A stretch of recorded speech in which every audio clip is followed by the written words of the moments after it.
Black Maid texted a Mafia boss, he replied, I'm on my way. Talia Okoye moved with the practiced grace of someone who had spent years perfecting the art of being invisible. To the executives of the Kong Global Group, she was merely part of the furniture, a silent fixture in a crisp Maid uniform and a white lace headpiece. As she polished the expansive mahogany desk in Chairman Kang's 80th floor penthouse, she kept her eyes down, her movements rhythmic and unremarkable. Chairman Kang stood by the floor-to-ceiling windows, his reflection ghosting over the neon-lit skyline of Seoul. Beside him stood his head of security, a man whose presence felt like a sharpened blade. They didn't lower their voices. Why would they? To them, Talia was a girl from a distant continent who barely understood enough Korean to find the cleaning supplies. They were wrong. The Italian is becoming a problem, Kang said, his voice a low rasp. Sebastian Moretti thinks this peace talk at the docks is a chance to settle the territory disputes. He's too old school. He still believes in the honor of a handshake. The security chief chuckled, a dry, metallic sound. The shooters are already in position at Pier 47. The moment Moretti steps out of his vehicle, we end the Moretti line.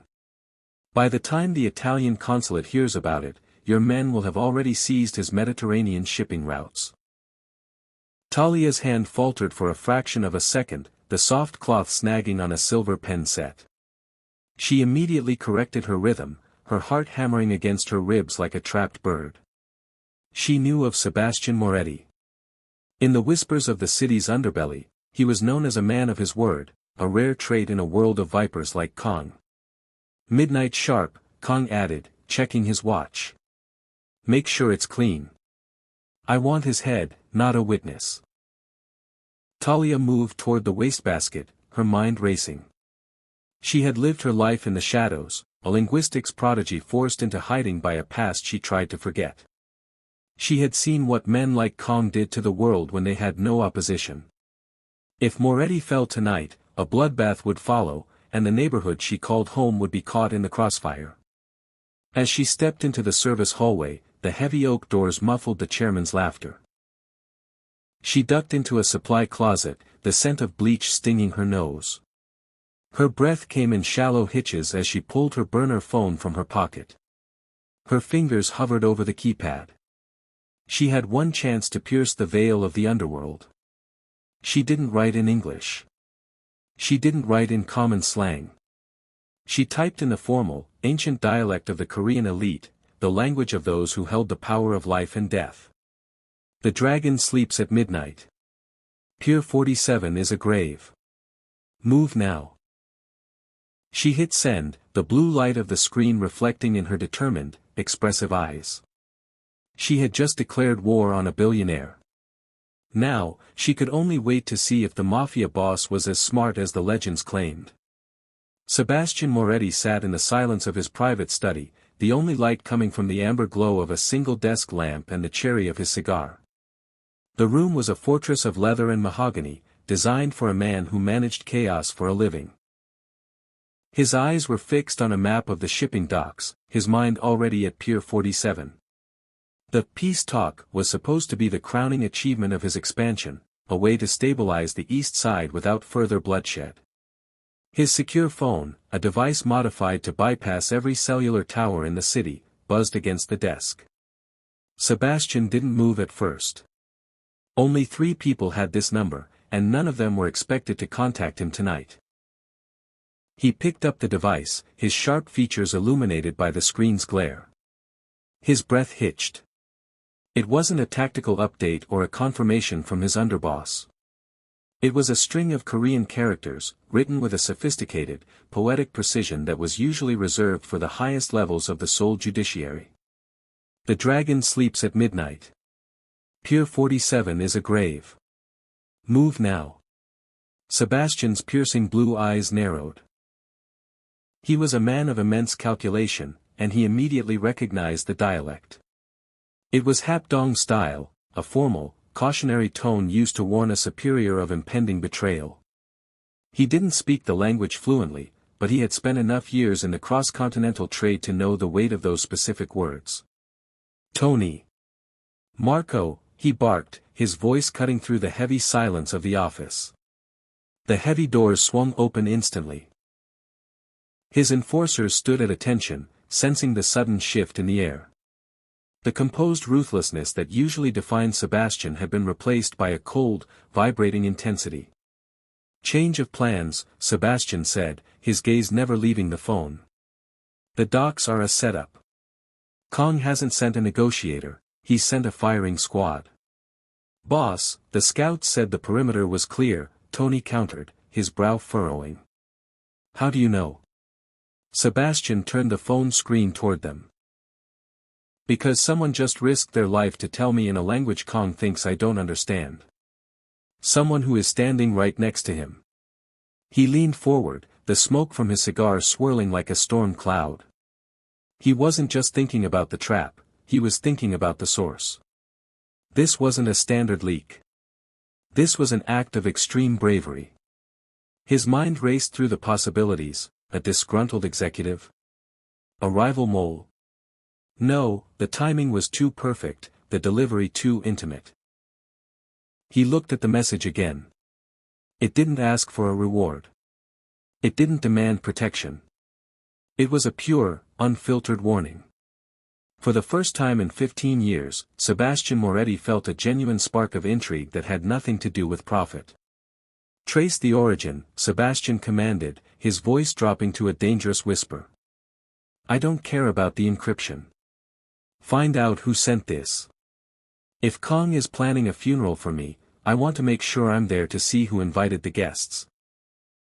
He stood up, adjusting his tailored black jacket. He wasn't going to hide. He was going to move, but not toward the docks. He was going toward the signal. "Get the cars," Sebastian ordered, his blue eyes flashing with a predatory light. "And tell the crew to load for a siege. We aren't going to a meeting anymore. We're going on a rescue mission." The silence of the supply closet felt like a tomb, smelling of industrial lemon and stale air. Talia leaned against a shelf of stacked linens, her heart thumping so loudly she feared the guards in the hallway might hear it. She had done it. She had thrown a stone into a dark well, but she had no way of knowing how deep it went or if the splash would destroy her. Her burner phone vibrated, a sharp, sudden rattle against her palm that nearly made her drop it. She looked down at the screen. A single message, translated into English but carrying the weight of an iron command: "I'm on my way. 10 minutes. Service entrance." The breath left her lungs in a rush. Sebastian Moretti wasn't just retreating, he was coming for the source. But the relief was instantly swallowed by a cold wave of terror. 10 minutes. In a building owned by a man who treated security like a military operation, 10 minutes was an eternity and a heartbeat all at once. Suddenly, the muffled sound of a heavy door slamming echoed from the main office. "Check the digital logs." Chairman Kang's voice roared, stripped of its previous calm. "An unauthorized signal was broadcast from this floor less than 3 minutes ago. No one leaves. Lock down the elevators." Talia froze. The invisible shield she had worn for years was evaporating. Kong wasn't a fool, his tech team was already hunting the ghost in the machine. She shoved the phone into the waistband of her skirt, beneath the white apron, and stepped out of the closet. The service hallway, usually a desolate stretch of beige carpet, was already buzzing. 2 security guards in black tactical gear were moving toward the staff locker room, their radios crackling with frantic orders. Talia bowed her head, clutching a stack of folded towels to her chest like a shield. "You," one of the guards barked, stopping her. "Where are you going?" Talia looked up, her expressive eyes wide with a carefully crafted mask of confusion. She spoke in broken, accented Korean. The version of herself she let them see. "Laundry, sir." "The service lift, is it broken?" The guard peered at her, his eyes scanning her dark skin and the lace of her headpiece with a mixture of suspicion and dismissiveness. To him, she was still just a maid. "The lifts are restricted. Go back to the break room and stay there." "Yes," sir. Of course, she murmured, bowing low. She turned back, but as soon as they passed, she ditched the towels. She didn't head for the break room. She knew the layout of the penthouse better than the architects, she knew the path the trash took, the narrow chute-adjacent stairs that bypassed the electronic locks of the main elevators. She checked her watch. 7 minutes left. Downstairs, the roar of high-performance engines began to echo against the glass of the plaza. Sebastian Moretti was coming, and he was bringing the storm with him. Talia began to run, her sneakers silent on the carpet, knowing that if she didn't reach that door by the time the clock hit 0, the "I'm on my way" wouldn't be a rescue, it would be a funeral. The night air outside the Kong Global Group headquarters shattered as 3 armored black SUVs roared into the plaza, their tires screaming against the pristine marble. They didn't slow down for the security gates, the lead vehicle simply plowed through the barrier with a deafening crunch of metal. Inside the lobby, Chairman Kang's private security scrambled, drawing sidearms and shouting into their headsets. They expected a tactical hit squad. They expected a hail of bullets. What they didn't expect was for the back door of the center SUV to swing open with a calm, deliberate click. Sebastian Moretti stepped out. He looked like a shadow carved from stone. His tailored black suit was buttoned, his silk tie straight, and his piercing blue eyes were fixed on the service entrance with the intensity of a hawk. He didn't stay behind the bulletproof glass of his vehicle. He ignored the frantic commands of the plaza guards, walking forward with a composed ruthlessness that seemed to drain the courage from everyone in his path. "Moretti," a guard screamed, leveling a weapon. "Halt or we fire." Sebastian didn't even look at the man. Behind him, Tony and Marco emerged from the cars like twin towers of muscle, their submachine guns raised but silent. They didn't need to fire yet, the sheer aura of the Mafia Boss was a weapon in itself. "I am not here for your chairman," Sebastian's voice boomed, cold and resonant. "I am here for a guest of mine. Move, and you might live to see tomorrow." High above, the heavy service door burst open. Talia stumbled out into the cool night air, her breath coming in ragged gasps. Her lace headpiece was crooked, and her eyes were wide with a mixture of terror and disbelief. She saw the chaos, the black vehicles, and the man standing in the center of the storm. "There!" Marco shouted, pointing.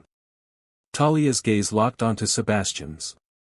In the dimly lit plaza, his eyes seemed to glow with a terrifying authority. She began to descend the concrete steps, her knees shaking, expecting a bullet in the back at any second. Suddenly, the lobby glass shattered as Kang's snipers began to fire from the mezzanine. Sebastian didn't flinch. He reached out his hand, his long fingers steady, beckoning her forward. "Talia," he called out. She ran. She didn't look at the guards, the guns, or the skyscraper that had been her cage. She ran until she reached the circle of Moretti's men. Sebastian stepped forward, closing the distance, and caught her by the arm. His grip was firm, not to hurt, but to anchor her. "You sent the message?" he asked, his voice low, ignoring the sparks of bullets hitting the pavement nearby. "Yes," she whispered, her voice trembling but her gaze holding his. Sebastian took a final drag of his cigar and flicked it into the darkness. "You have a lot of courage for someone so small. Now, get in the car. We're leaving." He didn't shove her or treat her like cargo. He personally held the door open for her, shielding her body with his own as the SUVs began their aggressive, high-speed retreat. As the plaza faded into a blur of sirens and smoke, Talia realized she was no longer a maid. She was the woman who had brought a king to his knees, and now, that king was her only protection. The black SUV tore through the outskirts of the city, the hum of the engine a low growl that matched the tension inside the cabin. Sebastian Moretti sat in the shadows of the rear seat, his piercing blue eyes fixed on the woman beside him. Talia sat rigid, her hands clasped tightly in her lap, still wearing the maid's uniform that now felt like a costume from a past life. They reached the safe house, a brutalist concrete villa tucked away in the hills, guarded by men who looked more like soldiers than street thugs. Sebastian led her into a high-ceilinged study, the walls lined with leather-bound books and ancient maps. He poured 2 fingers of amber liquid into a crystal glass but didn't offer it. Instead, he leaned against the edge of his desk, the light catching the sharp lines of his face. "You speak the Hapdong dialect," Sebastian began, his voice dropping to a dangerous, inquisitive register. "That isn't something you pick up from soap operas or cleaning a billionaire's office. It takes decades of study. It takes a certain kind of blood." Talia looked up, the furrow in her brow deepening. The urgency was gone, replaced by a quiet, simmering boldness. "I wasn't born a maid, Mr. Moretti. I was born a scholar."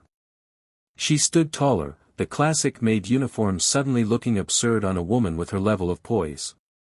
"My father was an attaché in Lagos. I grew up in embassies. By the time I was 20, I spoke 7 languages. By 25, I was a lead cryptanalyst for a firm that handled sensitive data for the very men you fight against." Sebastian watched her, a ghost of a smile playing on his lips. This was the revelation he had sensed. "So, why the lace headpiece? Why the floor wax?" "Because I saw something I wasn't supposed to see," Talia said, her voice steady. "A digital ledger belonging to Chairman Khan. He didn't just want me fired, he wanted me erased. I've spent 3 years being invisible because nobody looks at the help. Nobody expects the woman scrubbing the baseboards to be the most educated person in the room." Sebastian set the glass down with a soft clink. The calculation in his eyes shifted. He had expected a lucky witness, instead, he had found a strategic masterpiece. He realized that Talia hadn't just saved his life, she had handed him the keys to Kang's kingdom. "You stayed hidden to survive," Sebastian mused, stepping closer until he was within her personal space. "But tonight, you chose to step back into the light. Why me? You could have gone to the authorities." Talia let out a short, cynical laugh. "The police are on Kang's payroll.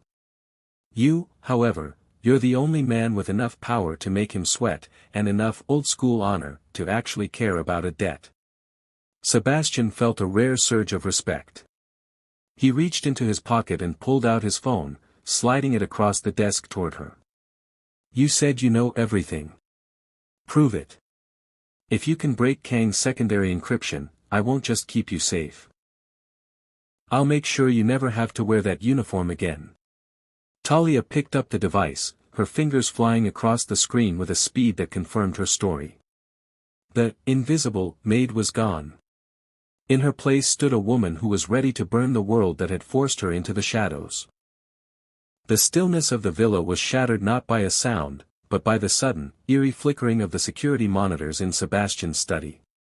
Talia froze, her fingers pausing over the decrypted lines of code. She didn't need a radar to know what was happening, she had seen this digital signature before. "They're here," she whispered, her voice tight. "Kang's white suit unit. They didn't track your car, Sebastian. They tracked the ghost ping from my burner phone's last transmission. I was careless." Sebastian didn't waste time on blame. He moved with a predator's instinct, drawing a sleek, black handgun from a hidden drawer. "Tony. Marco. Kill the lights. Perimeter defense, now." The villa plunged into darkness just as the first flashbang grenade detonated against the reinforced glass of the foyer. The world turned into a strobe light of violence. Sebastian's men returned fire, the rhythmic thud of suppressed weapons echoing through the marble halls. But the assassins weren't just soldiers, they were moving with a synchronized, mathematical precision that began to pin Moretti's men down. "They're using a tripod formation," Talia shouted over the roar of a tactical breach.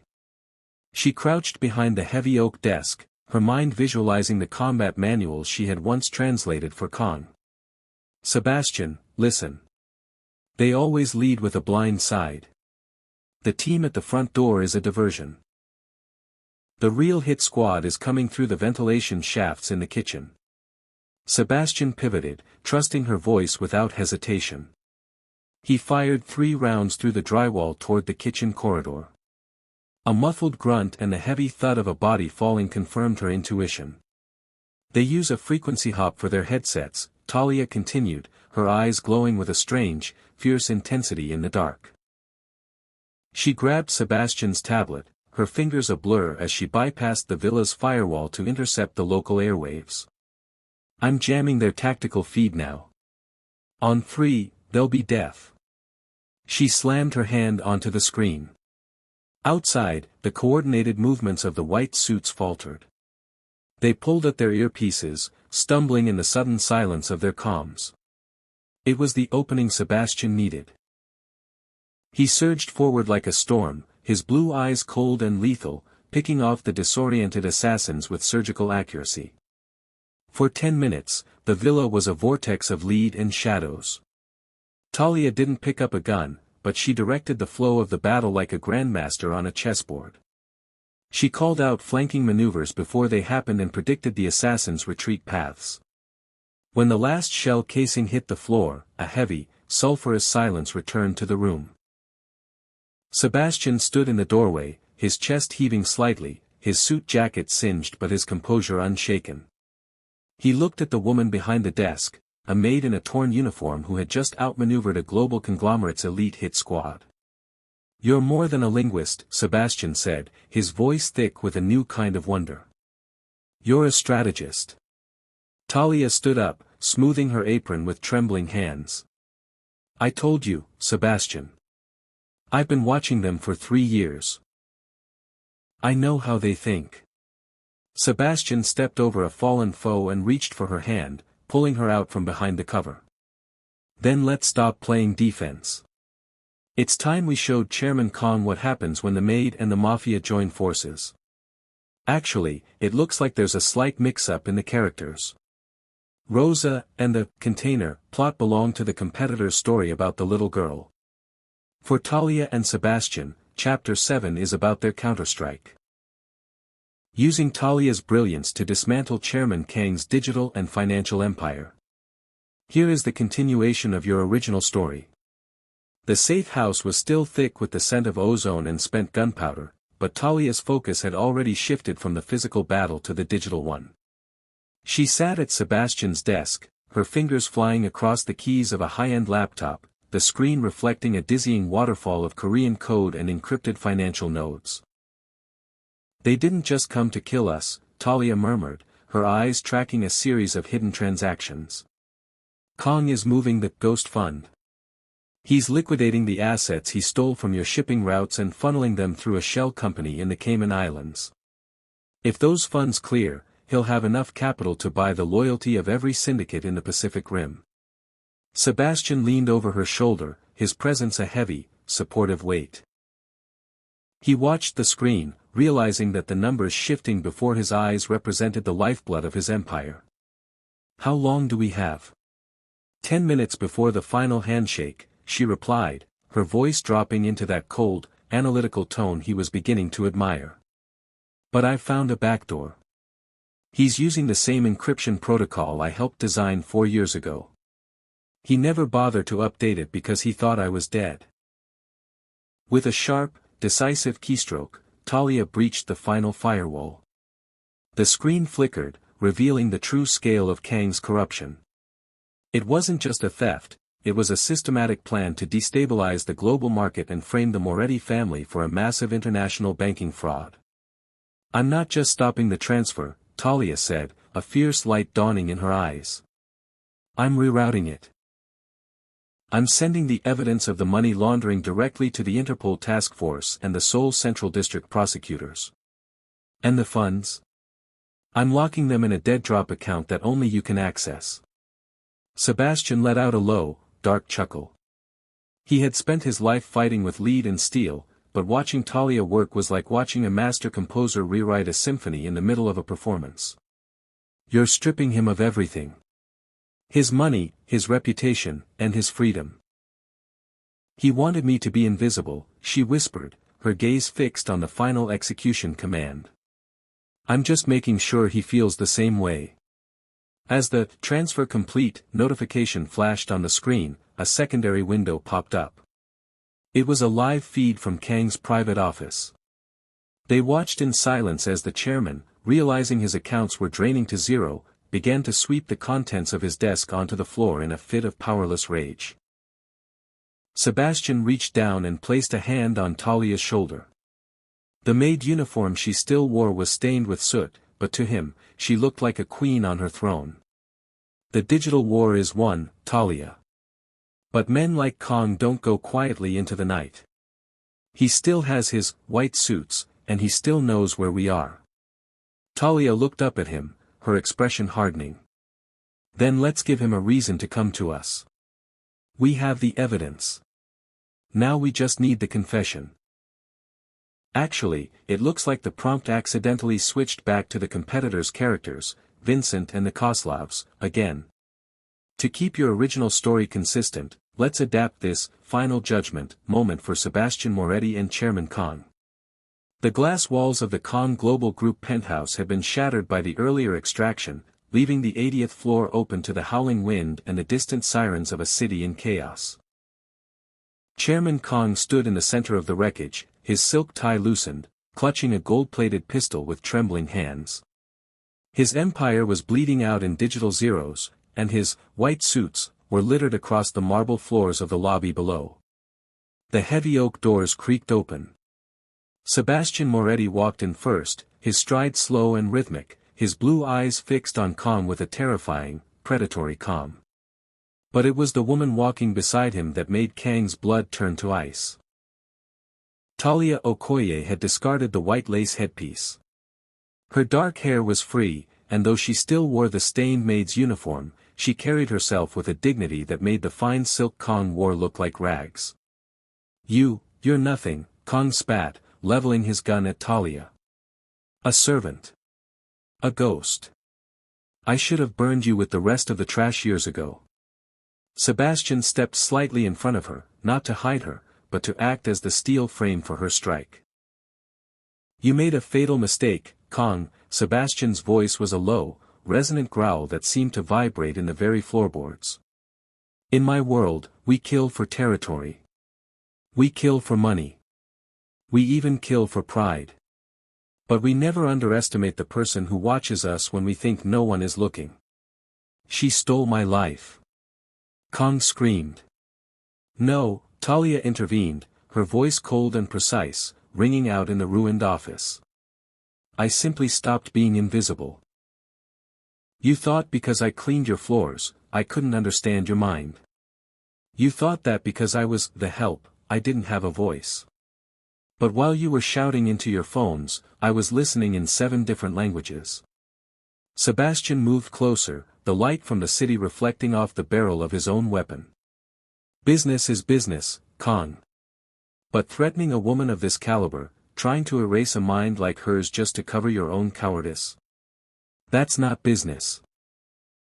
That's a signature on your own death warrant. Talia pulled a small tablet from her pocket and tapped a final command. On the giant monitors behind Kang's desk, the faces of his board of directors appeared, followed by the crest of the international prosecutors. The world is watching, Chairman, Talia said quietly. Your confession is the only thing left to negotiate.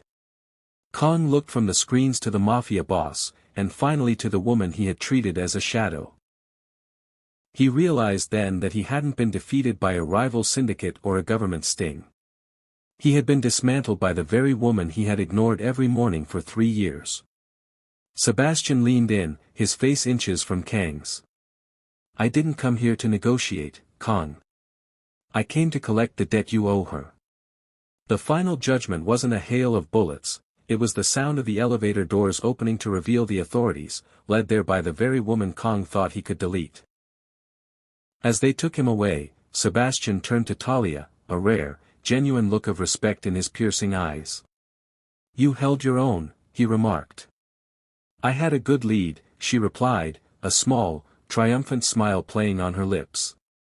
The morning sun began to bleed over the Mediterranean horizon, casting long, golden fingers across the marble terrace of Sebastian's Sicilian estate. For the first time in years, Talia felt the sun on her skin without the immediate urge to check a watch or look for a cleaning cart. She stood at the stone railing, dressed in a simple but elegant silk wrap, a far cry from the starched polyester and white lace she had left in a heap on the floor of the safe house. The quiet was absolute, broken only by the rhythmic lapping of the sea below.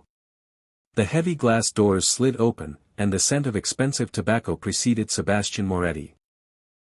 He wasn't wearing his suit jacket, his white shirt was unbuttoned at the collar, sleeves rolled up to reveal the tattoos of a man who had fought for every inch of his territory.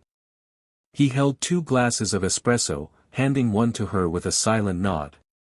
"You look different without the headpiece," Sebastian remarked, his piercing blue eyes reflecting the morning light.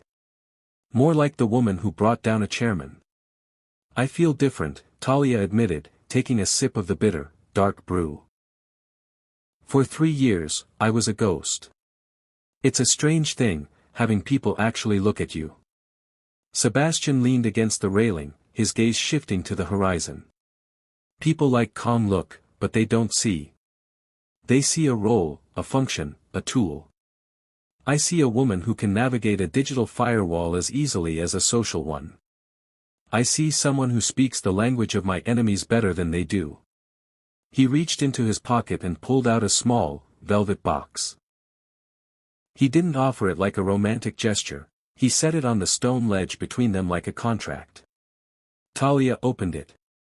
Inside was a gold lapel pin in the shape of a small, unblinking eye, the ancient symbol of the Consigliere's shadow. "I'm expanding, Talia," Sebastian said, his voice dropping into that serious, resonant tone. "The East is wide open now that Kong is behind bars, but I don't need enforcers there. I have enough men who know how to pull a trigger. I need a mind. I need eyes that can see through the lies of the corporate world and ears that can hear a betrayal before it's even whispered." Talia looked from the pin to the man who had risked a war to extract her. "You're offering me a job." "I'm offering you a seat at the table," Sebastian corrected. "No more uniforms. No more hiding. You would be my chief of intelligence for the Pacific operations. You'd have your own staff, your own security, and a salary that would make Chairman Kang's look like pocket change." Talia traced the gold eye with her thumb. She had spent her life running from power, only to realize that the only way to truly be safe was to wield it. "And if I say no?" she asked, testing the waters. Sebastian smiled, and for the first time, it reached his eyes. "Then you are a free woman with a very large, severance package, waiting in a Swiss account. But I think we both know you weren't built for a quiet life, Talia Okoye." Talia pinned the gold eye to her silk wrap. The weight of it felt right. "When do we start?" Sebastian raised his glass in a silent toast. "We already have." 1 year had passed since the neon lights of Seoul were traded for the sun-drenched cliffs of Sicily. Talia stood on the balcony of the Moretti villa, her dark skin glowing against the backdrop of a Mediterranean sunset that painted the sky in bruised purples and deep oranges. She no longer wore a servant's lace or a borrowed silk wrap, she was dressed in a sharp, tailored navy suit that screamed authority without needing to raise its voice. In her hand was a sleek, custom-encrypted device. The nerve center of an intelligence network that now stretched from the docks of Palermo to the boardrooms of Tokyo. The device chimed. Talia swiped across the screen, her eyes scanning a stream of data that would have looked like gibberish to anyone else. It was a private conversation between 3 shipping magnates in Singapore, whispered in a rare dialect they thought was secure. A cold, knowing smile touched her lips. She had known about their secret merger 3 days before they had even sat down to dinner. Behind her, the heavy glass doors opened. Sebastian Moretti stepped out, looking every bit the sovereign of his domain. He didn't approach her as a boss would an employee, but as an equal. He leaned against the railing, observing the calm confidence that now radiated from the woman beside him. "The Russians are moving on the northern routes," Sebastian noted, lighting a cigar. "They think we're distracted by the peace treaty in Naples." "Let them think that," Talia replied, her voice smooth and devoid of the tremors it once held. "I've already rerouted their logistics. By the time their tankers reach the Suez, they'll find their contracts have been voided and their fuel permits revoked. I've leaked their offshore tax records to the Kremlin's rivals. They won't be looking at our routes, they'll be looking for lawyers." Sebastian shook his head, a look of genuine pride in his piercing blue eyes. "I remember a woman in a supply closet who was afraid of a few security guards. That woman died in Seoul, Sebastian," Talia said, turning to face him. "She learned that the greatest power in the world isn't a gun or a pile of gold. It's being the only person in the room who truly understands what everyone else is saying." A group of high-ranking associates waited inside the villa for the evening's briefing. These were men who had once looked through women like Talia as if they were made of glass. Now, as she walked back into the room, the conversation died instantly. Every head turned. Every eye showed a mixture of fear and profound respect. Talia took her place at the head of the long mahogany table, setting her phone down with a deliberate click. She looked at the men gathered there, the enforcers, the money movers, the kings of the street, and she didn't see giants. She saw variables in an equation she had already solved. She was no longer the help. She was no longer the witness. She was the queen of information, the silent architect of the Moretti Empire, and the most dangerous woman the underworld had ever failed to see coming. "Gentlemen," she began, her voice commanding the room in a language they all finally understood, "power. Let's get to work."